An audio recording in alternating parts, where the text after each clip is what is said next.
মোটের দুধের যে চা বিক্রি করছেন 400 টাকা প্রতি কাপ, এই ওটের দুধ কোথা থেকে নিয়ে আসছেন আপনি, পেয়েছেন কোথা থেকে? আমাদের বস হচ্ছে যখন দুবাইতে যায়, বিভিন্ন বিজনেসে আমাদের যায় দুবাইতে। আচ্ছা, যখন যায় তখন আসলে অল্প করে মানে কয় কার্টুন আসেন? হ্যাঁ, মোটামুটি 4-5 কেজি 6 কেজি এরকম করে নিয়ে আসেন। 4-5 কেজি 6 কেজি করে নিয়ে আসেন, ডিব্বা করে নিয়ে আসেন। আচ্ছা, তো নিয়ে এসে এখানে বিক্রি করছেন 50 টাকা কাপ বিক্রি করছেন গরুর দুধের চা, আর ওটের দুধের চা বিক্রি করছেন 400 টাকা। তো আপনি কি ভ্যাট ট্যাক্স দিয়ে নিয়ে আসছেন সরকারকে জানিয়ে, না অবৈধভাবে নিয়ে আসছেন ভ্যাট ট্যাক্স বাকি দিয়ে?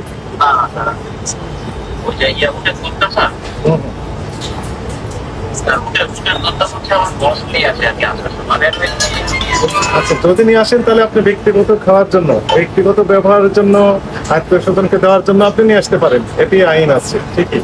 কিন্তু আপনি ব্যবসায়িক কাজে যখন নিয়ে আসবেন, তো স্বাভাবিকভাবে তখন তো প্রপার চ্যানেল মেনটেন করে নিয়ে আসতে হবে এবং আপনাকে ভ্যাট ট্যাক্স দিতে হবে, ডিউটি দিতে হবে সরকারকে। আপনি তো কিছু দিচ্ছেন না।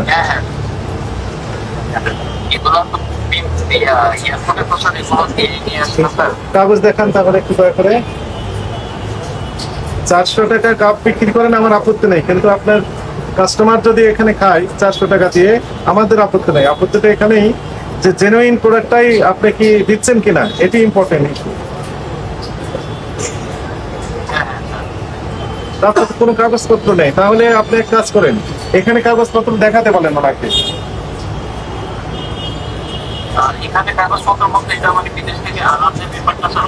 হ্যাঁ, ওগুলো রাইট।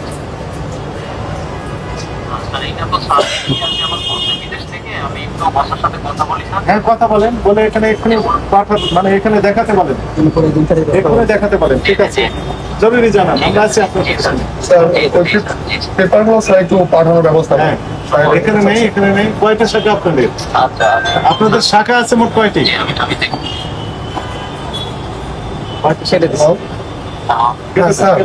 ওনার সাথে আপনার স্ত্রী বলছি। আচ্ছা আচ্ছা, মোট কয়টা শাখা আছে? কেটে দিব স্যার, উনি ওখানে যোগাযোগ। জি স্যার।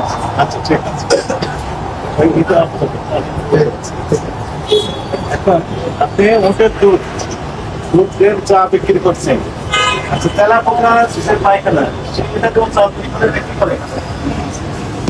আমাকে এটার দাম আরো বেশি হতে পারে নাকি? প্রচুর করে চিনি রেখেছেন,